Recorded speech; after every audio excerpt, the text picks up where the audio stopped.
I started Oathbringer by Brandon Sanderson, Fairy Tale by Stephen King, and also finished a couple of books. Let's talk about it. Now, if you don't know, then I'm currently in the Faroe Islands where I'm from, and for the past 2.5 weeks, I have barely touched my recording camera, but it's been a great joy being back in the Faroe Islands, just relaxing so much, and I've also been reading quite a lot, and I would love to talk to you guys about it. Okay, so let's talk about the books I'm currently reading. So I am around halfway through Oathbringer by Brandon Sanderson, so I'm page 550 out of 1250.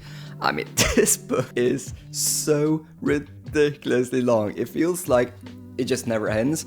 And also, it is 1250 pages, but there is a lot of text on every single page. It's not your typical book where you flip pages more frequently. Like, I feel there's so much text on every page. So yeah, this will be definitely one of the longest books I've ever read in my whole life. Maybe it'll be the longest, except maybe the Bible.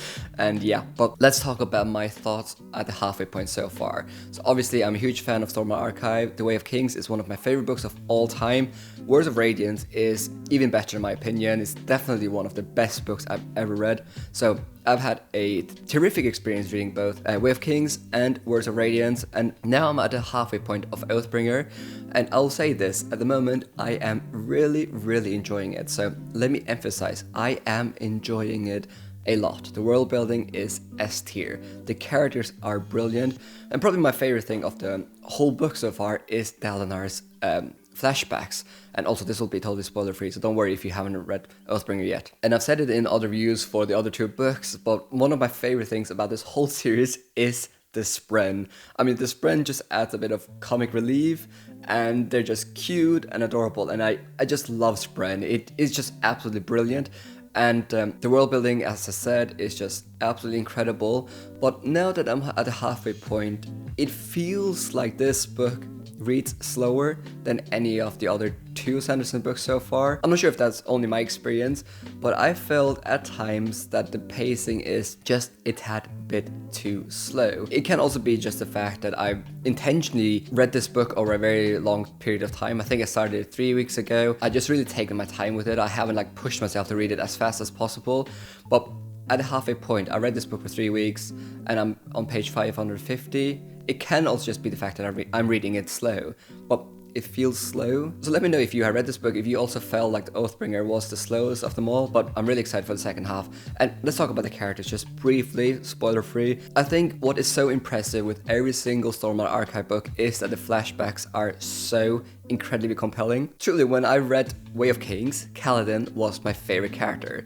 and in Words of Radiance, Shallan was my favorite character, and now in Oathbringer, I feel like Dalinar is my favorite characters. It's not only the fact that we get a backstory, but the backstory is so interesting and compelling and riveting. So yeah, absolutely great job there. But probably before I picked up this book, I would say Kaladin was my favorite character, then Shallan, and then Dalinar. But in this book here, if you only think about Oathbringer, I feel like Kaladin he's still in the book and he's still very important, but he's definitely more behind the scenes than in the two other books, I feel. So I'll probably say still, and this might be an unpopular opinion because I know so many people hate Shallan, but I honestly think that Shallan is my favorite character so far. I'm not really sure if she does something later in this book that makes people hate her, but yeah, I would even compare her to Vin from Mistborn. I think Shallan is one of the finest female characters Sanderson has crafted to date, and Jasnah Kholin. I mean, the female characters are so good in Oathbringer, and in Stormlight Archive, but then I will probably still say that Kaladin is my second favorite character due to book 1 and 2, albeit I don't think he's had as great moments in book 3 so far. And then Dalinar, he's probably still on third place, but he's still an incredible character. I think all of them are incredible. And in book 4, do we follow Jasnah Kholin? I'm not really sure actually. I know we follow different characters from each book, but I'm a bit confused about who we're gonna follow in Rhythm of War. But yeah, nonetheless, I am enjoying it, but if something doesn't happen in Oathbringer, then I'll probably give this book 4 stars, but usually there is a brilliant Sanderlange, and I'm expecting the latter half to be absolutely brilliant. Okay, and then I've also started Fairy Tale by Stephen King. So I'm only 85 pages into this book, and it's around 500 pages, and I know almost everyone that said this book have said that the first half is brilliant, and the second half is not enjoyable at all.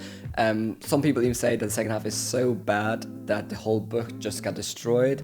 But I will say now the first 85 pages of Fairy Tale is some of Stephen King's finest writing to date. And that is pretty insane for me to say. I read maybe 15 or 20 books of his. But yeah, Fairy Tale, the first 85 pages is beautiful coming of age kind of story. Stephen King is just a brilliant storyteller, and we're reading this with the Viking book club this month. If you don't know, then every single month my patrons, they put books forward, and then I randomly pick a book from all the books that have been put forward. And this month we decided we're gonna be reading a standalone only, and Fairy Tale was chosen, a book that I didn't really have plans to read due to people saying that the second half was so bad. But so far, I am absolutely loving it. I'm really, really worried now. But if Stephen King is able to keep up this quality of storytelling, then this will become one of my favorite Stephen King books of all time. But I'm low-key expecting it to turn into a car crash, so we will see. But yeah, if you haven't joined the Viking book club, we read one book together every single month, and it also massively supports my channel. So yeah, I'll leave a link in the description if you're interested. Alright, let's get to some rapid book reviews. So I finished The Silverblood Promise by James Logan. This book doesn't come out until April or May next year. Let me see here. May 2024, and I was really fortunate to get an arc from the author. He even signed it, but I'm not able to show you. But yeah, I read this book in 5 days, I think. Whenever I picked up this book, I read 100 pages in one sitting, because this book, albeit it does have some issues, is one of the most addictive reads I have ever read. So on Twitter, I described it to almost feeling like Lies of Loch meets Uncharted. And I would still stand by that. This is so addictive. We have an underdog that is trying to accomplish this impossible. It's not a heist, but it's similar like type of story. And then the plot is one of those where whenever he accomplishes something, a new conflict arises, and then he has to solve that conflict. And right as he solves that conflict, a new arises. And then it's just like endless, like you go through these endless conflicts, and it is so addictive and compelling and fun and entertaining and really great characters. Now, my only minor criticism here really is that James Logan maybe relies a bit too much on plot armor, and I know some people absolutely hate when an author does that, but yeah, there's definitely some situations here, or maybe more than a couple, where you're just like, how does the protagonist keep surviving? Or how does the protagonist keep getting out of these impossible situations?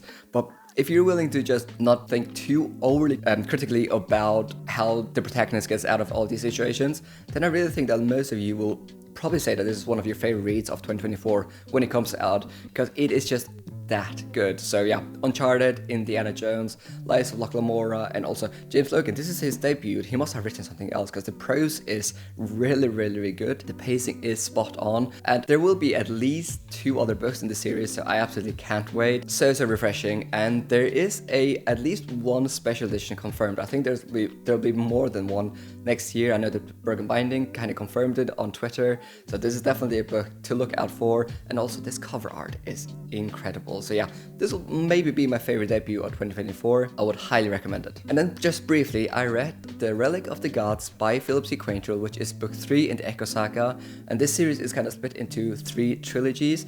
And The Relic of the Gods kind of wraps up like era 1, or the first arc of this massive 9-book series that now also has a prequel novel. But what are my thoughts about the first arc of the Echo Saga, this massively popular indie epic fantasy series that is almost never talked about on BookTube? I think the series has sold like 700,000 or 800,000 books, almost 1 million. It is incredible. But yeah, what I would say is that if you're a fan of Ryan Cahill or John Gwynne, then I think you will love this series, because it feels very classic. It has elves, it has dwarves, it has dragons, and we have like a magical artifact that if the evil gets it, then he will become like really powerful, similar to The Lord of the Rings. And we have so many classic tropes, but it also feels modern, and it feels epic, and it feels exciting at the same time. So yeah, as I said, if you enjoy classic fantasy that feels more modern, has faster pacing, maybe it depicts mental health a bit better, and maybe also the characters feel a tiny bit more complex,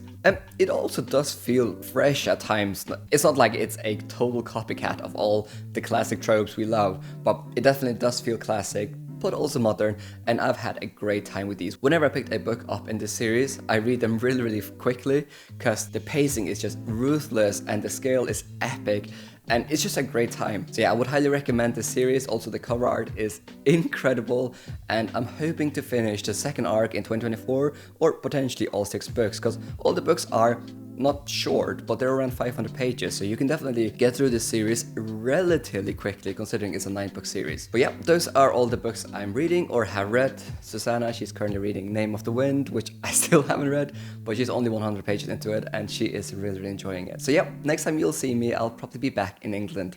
Thank you so much for watching. Thank you so much for watching to the end of this video. Now, if you want to support what I do here, then I do have a Patreon. Now, a reason why I created a Patreon was to find a new way to reinvest to the channel, because basically since I created my Patreon, I spent around 100% of my earnings to hire an editor to do a couple of videos for me a month. Now, since creating my Patreon, an editor has done more than 20 videos for me on my channel, so it makes a huge difference. Now, if you join my Patreon, you will also get some benefits. For example, you'll get a name in my videos like these guys. You'll also be able to join the exclusive Viking book club, where every month we read one book together, and you might be the one to put the book forward. This month we're reading this book, and next month we're reading this book. You also get to vote on my next read, get access to exclusive videos like a wrap-up or even book reviews, and so much more. But this is totally voluntary, but all support is much appreciated.